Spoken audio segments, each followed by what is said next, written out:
Bonjour à tous, bienvenue dans la nouvelle émission de Mégane. À sa tête, ça commence. Mec Coaching, comment vas-tu, Mégane? Ça va, merci, et toi, Benji? Bah merci, bienvenue dans ta nouvelle émission. Tu vois, ça commence. Bah on te Ouais. laisse présenter ta nouvelle émission que tu vas nous présenter aujourd'hui. Eh ben, tout d'abord, merci vraiment pour l'opportunité. Donc là, on a eu De rien. ce projet-là ensemble pour avoir ces petites 20 minutes, 30 minutes de coaching qui sont super importantes puisqu'en termes de développement personnel, je pense qu'on peut avoir plusieurs thèmes qui sont abordés et des sujets plus ou moins aussi ouverts à certaines réflexions, ce qui peut être très intéressant. Donc aujourd'hui, j'ai choisi d'utiliser le tarot relationnel. Ça n'a pas été un hasard. Voilà, je l'ai trouvé dans une boîte à livres. Et je l'ai pris puisque je l'ai trouvé très intéressant. Donc, c'est un tarot, je vais être honnête, je lis à côté aussi puisque je ne le connais pas, je n'ai pas le fichier descriptif qui a été donné avec. Donc, Jacques Salomé nous propose de plonger avec les arcanes du tarot, qu'on peut voir aussi le tarot originel derrière, le tarot de Marseille, en utilisant, disons, ces cartes et ce tarot afin d'avoir certaines clés essentielles au niveau des relations qu'on peut avoir interpersonnelles avec sa famille, avec son travail, avec soi-même aussi et surtout. Voilà, donc Jacques Salomé, c'est quand même un spécialiste des relations humaines qui est l'auteur de plusieurs best-sellers. Et donc, ce tarot nous rappelle aussi de communiquer en jouant au lieu de jouer à communiquer. C'est ce qui a marqué derrière, du coup, la pochette officielle de ce tarot. Donc, sachant que ce n'était pas forcément prévu d'utiliser ce tarot, je ne sais pas non plus spécialement comment il s'utilise, mais j'ai trouvé très inspirant en fait ce matin en battant les cartes de tomber sur deux arcanes qui sont assez intéressantes puisqu'on a celle qui s'appelle l'allié et qui porte le numéro 28, donc je vous lirai la carte plus tard, et on a les risques en 39. Donc, dans différents tarots, les couleurs peuvent être associées à certains chakras. Là, je ne pense pas que ce soit le cas. Par contre, ce qui est assez intéressant, c'est que derrière chaque carte, on a une illustration qui est plutôt très inspirante. Voilà, pour ceux qui sont plus alertes dans le domaine spirituel, et soyons honnêtes, ces vidéos vont plus parler à des gens qui sont dans ce milieu-là, je pense, même si ça reste ouvert à tous. On parle de peinture vibratoire ou de choses qui, grâce à des éléments de vue, grâce à ce sens de la vue, permet de canaliser certaines énergies aussi. D'accord. Ah Voilà. bah, vous êtes dans votre nouveau divertissement, donc Mégane va vous expliquer toutes ces petites choses. Autour. Excusez-nous, mais on a eu un sacré fou rire juste avant. Et Voilà, excusez-nous. Je vais reprendre, c'est pas grave. Donc, Megan, je vais te laisser avec nos spectateurs, on peut dire. ok. Bah, commencer ton coaching et je viendrai Ok. intervenir dans l'émission. Je te laisse Allez, on avec fait eux ça. et puis à tout de suite. À tout Allez, de c'est suite. parti. Donc, nous revoilà, pas de fou rire promis, pas toute seule en tout cas. J'ai le chat qui m'accompagne, donc c'est plutôt bon quand on parle de tarot en général. Voilà.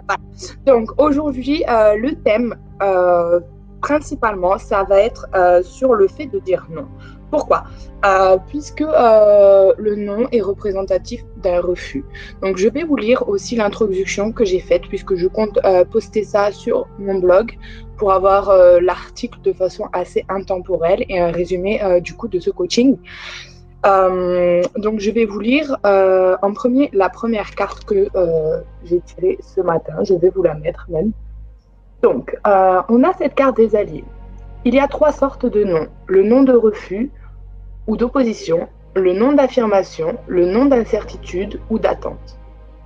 Donc, ce qui serait intéressant pour les personnes qui regardent cette vidéo et qui veulent avoir des traces, ce serait peut-être aussi de prendre un cahier ou un support pour noter et aussi pour que vous-même, vous puissiez, par vos propres moyens, trouver des réponses pour vous-même et laisser justement cette intuition, cette guidance, puisque à chaque fois qu'on parle de tarot, généralement, on se connecte à son intuition, on se connecte à ses guides qui sont personnels et aussi aux guides qui sont plus collectifs.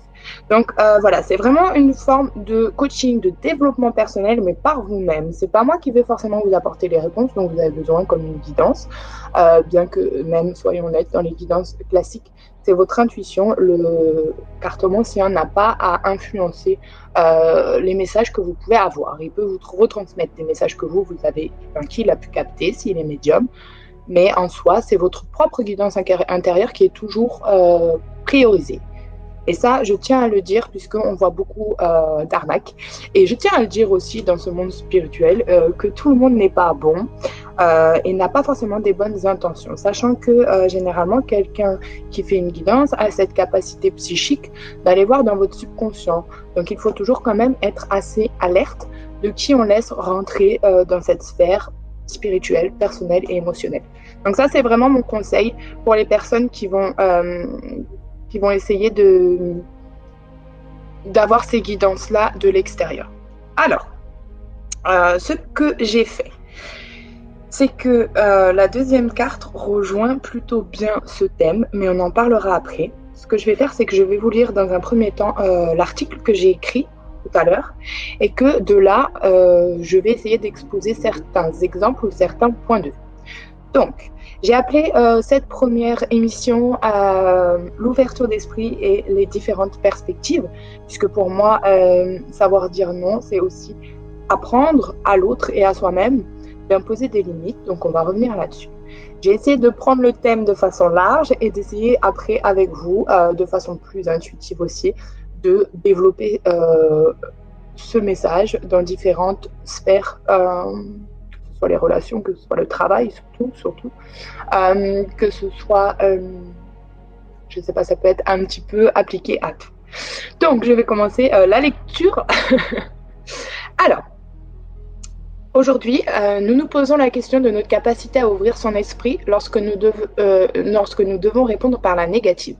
Selon le petit Robert, non est un adverbe de négation invariable et un nom masculin qui traduit une réponse négative ou un refus. Dans de nombreux contextes, ce petit mot peut provoquer en nous de nombreuses émotions comme la frustration, la libération ou l'affirmation. Nous pouvons rencontrer dans différentes étapes de nos vies, et qui plus est, avec les personnalités qui sont empathiques, ou donc spirituelles, ou plus connectées à cet esprit de collectif, et dans les différents éveils spirituels qu'on peut voir ou vivre, ont généralement plus de difficultés à dire non, ce qui provoque parfois, dans des termes spirituels, des traumatismes dus à l'enfance ou un manque d'expression de la part des parents. De nombreux traumatismes se reflètent aujourd'hui dans notre société, dus à des enfants parfois obligés par des éducations plus ou moins rigides à être élevés dans des schémas et des modèles parentaux bloquants ou répressant l'expression de toute forme d'émotion. Et nous retrouvons cela souvent dans les familles où le monoparent se voit assumer différents rôles. Notre génération et celles à venir ont connu de nombreux changements éducatifs. On peut noter dans la tranche d'âge actuelle des 16-35 ans, pour prendre un panel très large, des différences sociales qui démontrent des comportements ou des parents qui cèdent bien plus facilement au désir de leurs enfants sans réelle conscience que parfois un non est plus bénéfique que l'acceptation de tous les comportements et parfois certaines erreurs. Nous voyons beaucoup de jeunes laissés à eux-mêmes suite à des parents qui peuvent jeter l'éponge, entre guillemets, ou qui peuvent simplement ne plus avoir les ressources pour imposer des limites éducatives. Nous pouvons, d'un point de vue des parents, se poser la question, pourquoi est-il aussi difficile de refuser quelque chose à son enfant? Serait-ce par l'envie innée et légitime de les rendre heureux au risque de ne plus imposer ces limites de parents? Car c'est bien ici que les limites commencent. Nous allons étudier la première carte du tarot relationnel avec cette question. Alors, je vous la montre, puisqu'elle est très intéressante. Je vais d'abord montrer le dessin. Je vais vous demander de vraiment vous concentrer sur les symboliques que vous pouvez y voir et ce que vous pouvez ressentir. Donc là, vous pouvez prendre quelques minutes pour noter des petits mots-clés et qui vous sont un petit peu éveillés par votre subconscient.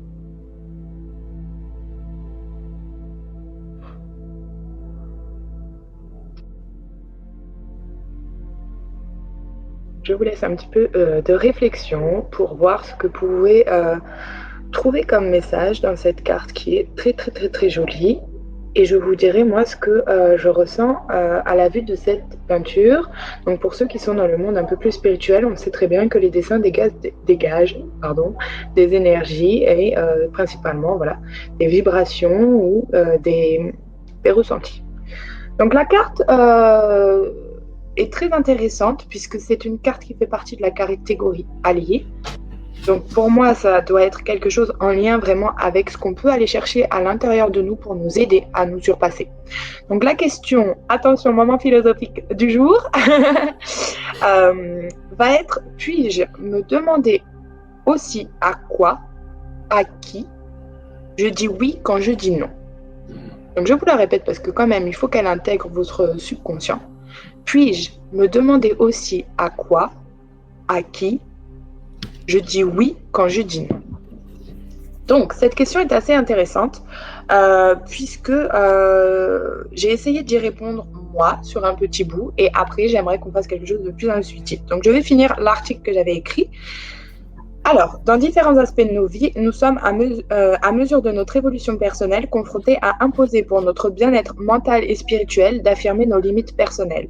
Dans la sphère professionnelle, j'ai été à de nombreuses reprises confrontée en tant qu'aide à domicile à me voir faire des choses qui ne me convenaient absolument pas, car je ressentais en moi que mes limites étaient dépassées, que mon fort intérieur n'était pas et mes actions n'étaient corrélées pas avec mes intentions.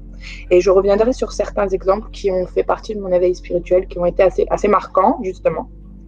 Au fil du temps, j'ai saisi, comme le montre notre carte, qu'il y avait différents types de noms et que chacun pouvait, de façon polie et respectable, être une façon d'affirmer et de soutenir notre négation en gardant le point de vue de l'autre valide, car c'est une question de perspective avant tout.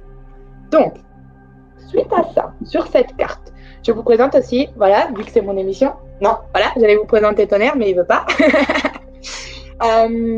Donc, cette carte nous dit que nous avons 3 sortes de noms. Je vais vous la montrer.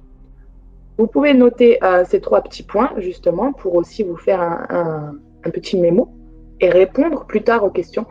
Donc, pour vous, que serait le nom de refus ou d'opposition, le nom d'affirmation et le nom d'incertitude ou d'attente?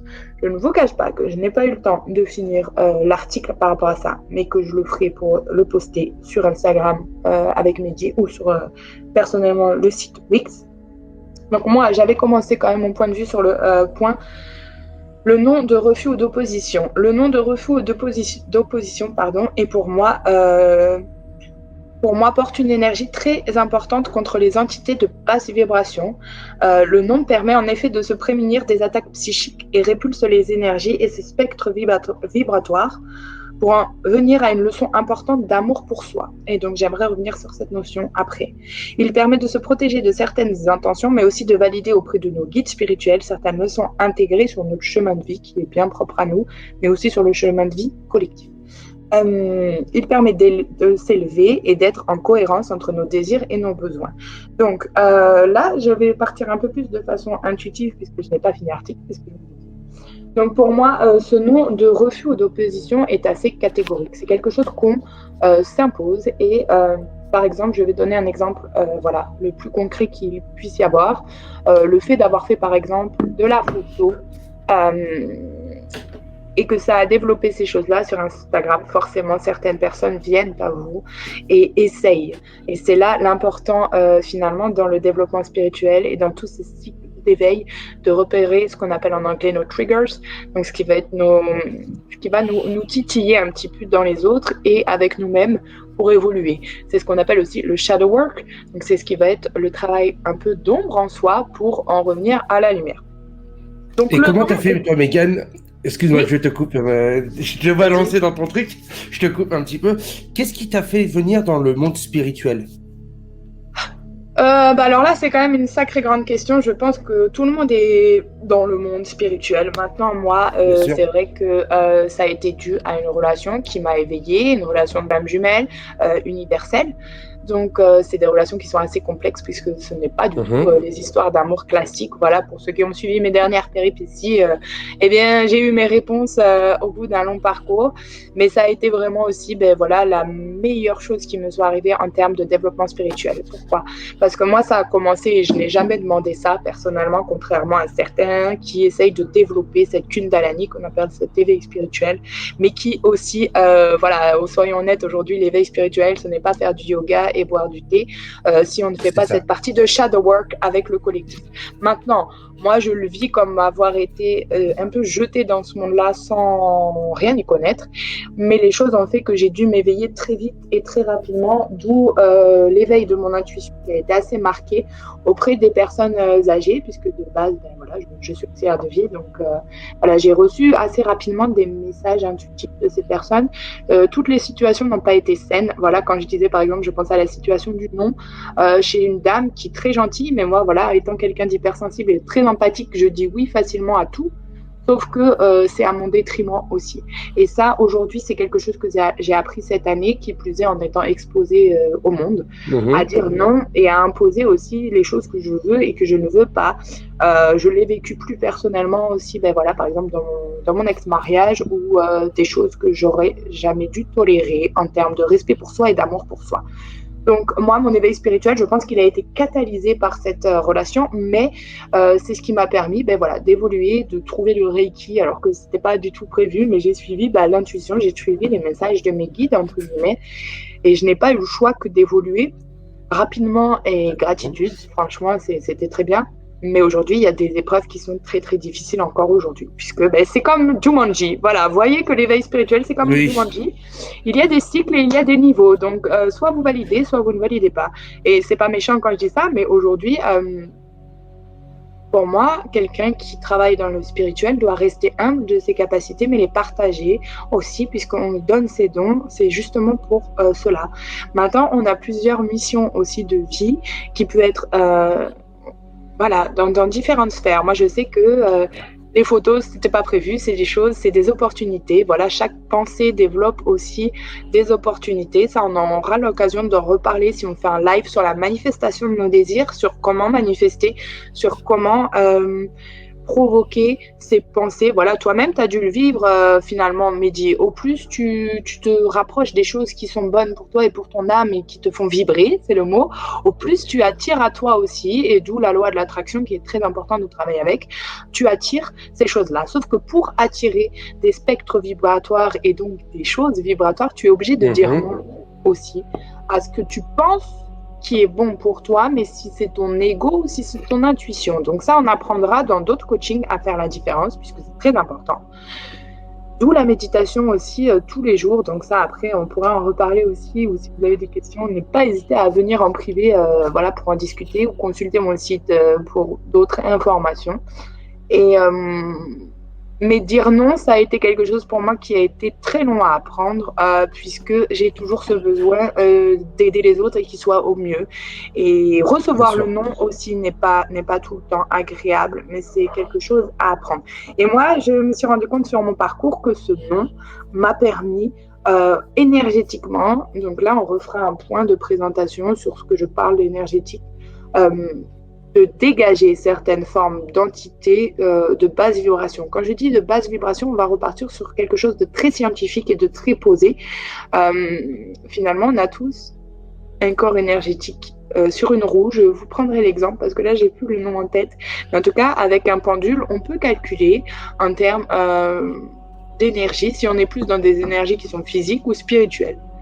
Et ce qui est très intéressant, c'est que selon votre taux vibratoire, donc ça s'appelle comme ça, vous allez aussi dégager une énergie à attirer, ou justement quand vous êtes triste, quand vous êtes dans vos pensées négatives, vous allez aussi avoir une baisse de vibration. Les vibrations s'entretiennent en étant par exemple souvent dehors, en prenant l'air, en prenant le soleil, en mangeant des choses saines pour soi.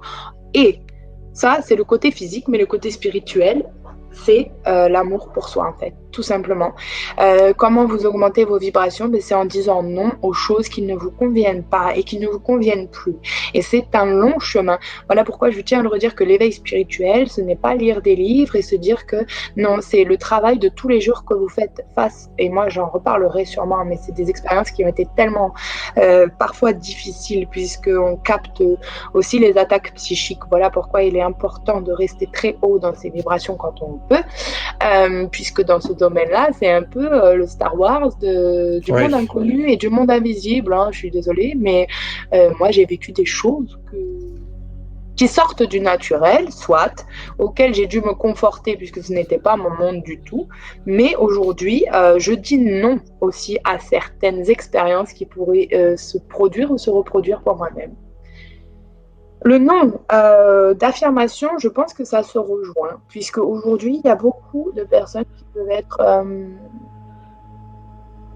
s'affirmer quelque chose de difficile dans ce monde, et qui plus est pour une femme. Hein, dénoterai que je suis quand même très féministe sur les bords, mais pour une femme aujourd'hui, dire non en s'affirmant, non, je ne veux plus être traitée comme ça, non, je ne choisis plus de ne pas être écoutée, je ne choisis pas de ne pas être respectée aussi. On reviendra sûrement beaucoup sur les relations, mais c'est très important d'être avec quelqu'un qui entend notre non et qui respecte aussi nos limites personnelles. Aujourd'hui, avoir une relation épanouissante avec quelqu'un, si on a un niveau de conscience qui est assez commun, ça veut dire faire sa vie, se marier, avoir des enfants. Je ne dis pas que c'est mal, loin de là.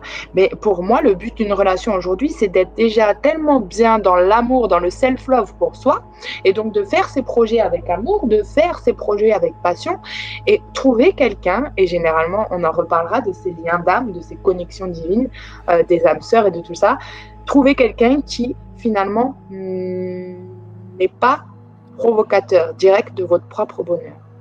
Vous êtes créateur de votre propre bonheur. On en reparlera dans la deuxième émission, parce qu'il y en aura une deuxième, avec un invité que tu connais bien, c'est William. Il a demandé à revenir dans l'émission, il m'a répondu là il y a quelques instants. Ok, avec plaisir. Un petit coaching pour la deuxième émission. Avec plaisir. Donc voilà, donc hein, je te laisse terminer ton petit coaching et je reviendrai au cours de l'émission. Voilà, tu peux reprendre ton petit coaching et merci d'avoir répondu à mes questions et puis je reviens dans l'émission. Avec plaisir. Voilà, n'hésitez pas si vous avez des questions après émission à envoyer à Mehdi. Bien sûr, je tiens à le redire, on fait tout ça aussi pour vous de façon bénévole, donc ce serait très intéressant d'avoir un retour quand on poste des stories. C'est le minimum de respect pour le travail qu'on est en train d'engager pour le collectif. Voilà, ça c'est mon message personnel. Alors, on revient à nos noms. Le nom d'incertitude ou d'attente. Celui-ci, on le connaît tous un petit peu. Par exemple, quand quelqu'un nous dit « Oh, tiens, est-ce que tu veux sortir ?» Oui, t'inquiète, je sortirai peut-être tout à l'heure ou quoi. Le nom d'incertitude ou d'attente, pour moi, n'est pas forcément porteur de très bonne énergie puisqu'on reste dans l'espoir. Alors, l'espoir est une bonne énergie à canaliser, mais l'attente ne produira que plus d'attente et vous recevrez encore plus d'attente. C'est pour ça que quand vous êtes dans une situation où vous êtes dans l'attente, essayez de projeter plutôt l'espoir. Puisque c'est une notion différente, mais tout l'éveil spirituel se catalyse aussi par rapport à vos pensées. Donc la façon dont vous allez parler de vous, la façon dont vous allez vous valoriser va être très importante, justement pour importer et imposer vos limites personnelles avec les autres. Voilà, moi je vois l'exemple, depuis que je fais de la photo, je suis obligée de dire à certaines personnes, non, je ne m'autorise pas à te parler, puisque finalement, ce n'est pas que je ne veux pas, c'est juste que mon corps, mon intuition me dit, Meg, non, ce n'est pas, il faut que tu imposes tes limites. Et ça, on en revient à ce Jumanji, plus vous grandissez dans votre âme et dans vos projets, plus vous devez être ancré et savoir dire non aux choses qui ne vous conviennent pas. Donc, on va revenir rapidement à cette question. Puis, je me demandais aussi à qui je dis oui quand je dis non. Et le à qui me résonne beaucoup plus dans le sens où, parfois, on a du mal à s'imposer et imposer ce non aux gens les plus proches. Pourquoi ? Nous avons la notion de la femme. Pour moi, c'est quand même une femme qui, il y a un œil, donc on a la notion du troisième œil qui est dans une forme de grotte.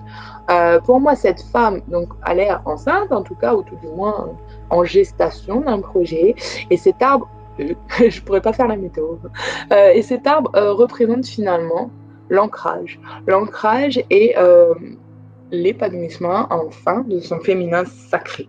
Donc pour moi, il faut aussi que le troisième œil on en reparlera, soit connecté vraiment à notre cœur afin de poser ses limites avec les autres. Qui plus est, avec les gens qui sont proches de nous ou avec qui nous engageons des connexions émotionnelles. Ça peut être dans tout type de relation. Hein. Quand je dis connexion émotionnelle, pour moi, c'est très large et ça regroupe justement le travail, la relation qu'on a avec soi aussi également. Et je pense que le plus dur à imposer des limites, c'est avec soi. Pourquoi ? Parce que... et le à quoi, ça répond aussi à quoi. Par exemple, les gens qui souffrent d'addiction, quelle qu'elle soit, s'imposer ce non à soi-même, s'imposer cette force de négation sur nos désirs ou choses plus primaires sont assez importantes. Mais il faut toujours revenir à soi et se demander pourquoi je dois arrêter ces cycles-là dans mon évolution personnelle. Donc, pour conclure, pour moi, le non, eh bien, en soi, c'est déjà une opportunité de fermer certains chapitres pour soi et d'affirmer à l'univers, puisque finalement, c'est là où on en reviendra là-dessus, d'affirmer à l'univers ce que vous ne voulez plus. Puisque souvent, on sait très bien ce qu'on veut, on sait très bien ce qu'on cherche ou on pense savoir, mais je pense que pour évoluer sainement et proprement, on va dire, et en plus de tranquillité émotionnelle, c'est important de savoir ce qu'on ne veut pas et ce qu'on ne tolère plus pour soi. Donc, à titre d'exemple personnel, des relations que j'ai pu avoir où j'ai eu certaines formes d'abus, l'abus émotionnel, l'abus aussi physique, l'abus psychologique, surtout venant par exemple d'une relation de conjoint, créer des traumatismes pour vos relations d'après. Et encore, moi aujourd'hui, je l'avoue, je l'affirme, je guéris beaucoup de choses grâce à ces nouvelles rencontres et ces opportunités d'évoluer, de changer notre perception et notre perspective aussi des émotions, puisque notre panel émotionnel est très large. Et donc, dire non fait partie des émotions qu'il faut apprendre.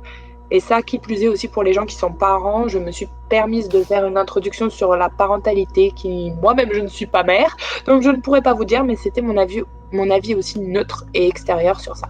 Donc n'hésitez pas, vous, à nous dire ce que vous pensez du non. On reprendra la carte qui parle d'humilité, mais que j'aimerais vous lire, puisque finalement ça se rejoignait. Il faut beaucoup d'humilité pour entendre le point de vue de l'autre, surtout quand il n'est pas semblable au mien. Donc du coup, ça se rejoignait ces deux guidances et à vous, je vous propose un petit exercice vraiment personnel, voilà, de vous faire un petit écrit sur ce que ces cartes vous inspirent. Là, le derrière est assez impressionnant puisque pour moi, voilà, on a encore cette notion d'arbre. Et quand on regardait celle-ci, peut-être que c'était l'ancrage dans les racines qui prenait place finalement et matérialiser ce nom et ses désirs. Et on a encore cet œil qui revient. Donc, j'ai trouvé que c'était assez impressionnant que ces deux cartes sortent en même temps. Les symboliques sont assez jolies. Donc voilà, n'hésitez pas vous à faire vos propres interprétations de votre propre guidance vraiment intérieure. Voilà.